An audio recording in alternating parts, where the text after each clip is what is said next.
एक सूफी फकीर के पास एक युवक ने आके कहा कि बहुत बहुत संतों के पास गया हूं, लेकिन जिसकी तलाश है वो नहीं मिलता।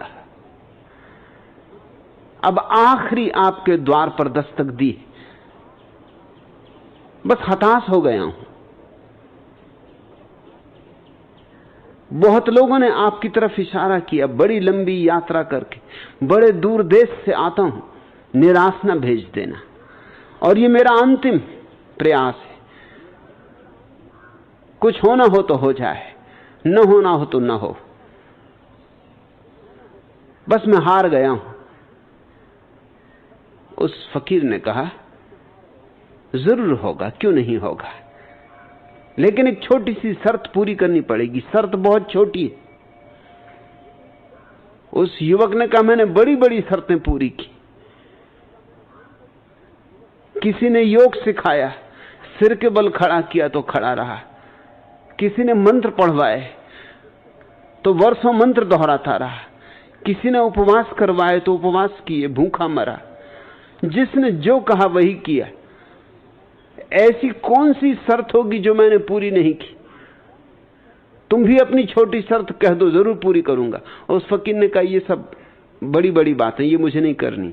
बहुत छोटी शर्त है, अभी मैं कुएं पे पानी भरने जा रहा हूं, बस तू इतना करना कि जब मैं पानी भरूं तो बीच में बोलना मत, चुपचाप खड़े रहना। इतना अगर संयम तूने रख लिया तो बस बहुत है, फिर आगे का काम मैं संभाल लूंगा, इतना तू कर ले। उस युवक ने सोचा कि मैं भी किस आदमी के पास आ गया हूं। बड़े तंत्र साधे, मंत्र साधे, यंत्र साधे, और ये पागल मालूम होता है। ये कुएं पे पानी भरेगा तो भर मजे से, मेरा क्या बनता बिगड़ता है, मैं क्यों बोलूंगा। लेकिन उसे पता ना था, कुएं पे पानी भरना तो दूर, जब फकीर ने अपनी बाल्टी उठाई और रस्सी उठाई तभी उसके भीतर बड़े झंझावात उठने लगे।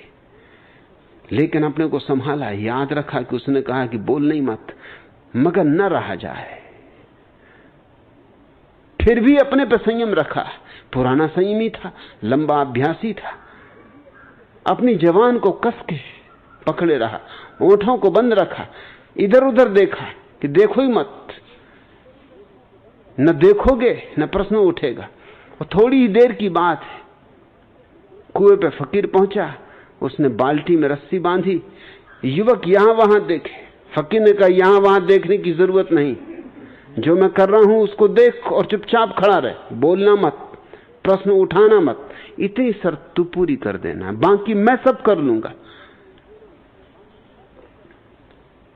युवक को देखना पड़ा, मगर उसकी बेचैनी तुम नहीं समझ सकते, उसकी मुसीबत तुम नहीं समझ सकते। जो देख रहा था उसे देख के बिना बोले रहा न जाता था। फकीर ने रस्सी बांधी, बाल्टी कुएं में डाली, बड़ा हिलाया डोलाया बाल्टी को, बड़ा शोरगुल मचाया कुएं में। पानी में डूबी रही बाल्टी तो भरी हुई मालूम पड़ी, फिर खींची तो खाली की खाली आई। फिर दोबारा डाली, संयम टूटने लगा युवक का। जब तीसरी बार बाल्टी डाली, युवक ने कहा, ठहरो, भाड़ में गया ब्रह्म ज्ञान। इस बाल्टी में पैंदी ही नहीं है और तुम पानी भरने चले हो। आखिर संयम की भी एक हद होती, कब तक साधूं। और ये संयम तो ऐसा है कि जन्म जन्म बीत जाएंगे, पानी भरने वाला नहीं, ये बाल्टी खाली रहने वाली है। और तुमने मुझसे वचन लिया है कि जब तक पानी न भर लूं बोलना मत।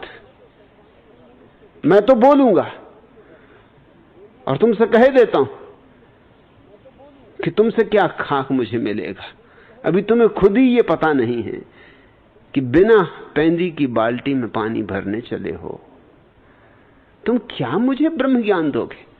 फकीर ने कहा, बात खत्म हो गई, नाता रिश्ता टूट गया, शर्त ही खत्म हो गई।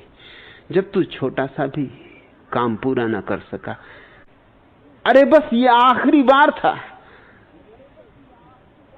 3 बार का मैंने तय किया था, मगर तू चूक गया। 3 ही बार पूरे न हो पाए और तनु संयम छोड़ दिया। रास्ते पे लग अपनी। ऐसे आदमी से क्या होगा जिसमें इतना धीरज नहीं? भाग। ये तो मुझे भी पता है कि बाल्टी में पेंदी नहीं, मैं कोई अंधा हूं? बाल्टी में पानी नहीं भरेगा ये भी मुझे पता है। ये तो तेरी धीरज की परीक्षा थी, मगर तू असफल हो गया। अब मैं जानता हूं कि क्यों तू अब तक हताश है। तू सदा हताश रहेगा। एक छोटा सा काम ना कर सका, भाग जा। अब ये शकल मुझे मत दिखा। युवक चला तो, लेकिन अब बड़ी बेचैनी में पड़ गया। बात तो ठीक थी, फकीर पागल नहीं था, कुछ बेबूझ था। सो फकीर सदा हुए। फकीर और बेबूझ ना हो तो क्या खाक फकीर? फकीर और कुछ रहस्यपूर्ण ना हो तो क्या खाक फकीर? पंडित होते हैं तर्क शुद्ध, फकीर तो तर्क शुद्ध नहीं होते, रहस्यमय होते, पहेली की तरह होते। मैंने भी क्या चूक कर दी। एक जरा सी देर और रुक जाता। जरा सी देर की बात थी, और पता नहीं ये आदमी क्या जानता हो। जानता जरूर होगा, क्योंकि ऐसी परीक्षा मेरी किसी ने कभी ली भी न थी। रात भर सो न सका, सुबह ही उठ के पहुंच गया, अंधेरे अंधेरे पहुंच गया। फकीर के द्वार पर सिर पटक के पड़ रहा और कहा कि मैं हटूंगा नहीं यहां से, मुझसे भूल होगी, मुझे क्षमा कर दो, एक अवसर और दो। फकीर ने कहा क्या भूल हो गई? उसने कहा यही कि मुझे क्या लेना था। दिखता था मुझे कि बिना पेंदी की बाल्टी में पानी भरेगा नहीं। मुझे बोलना नहीं था, चुप खड़ा रहता। वायदा किया था, पूरा करना था। मैं वायदे से च्युत हुआ।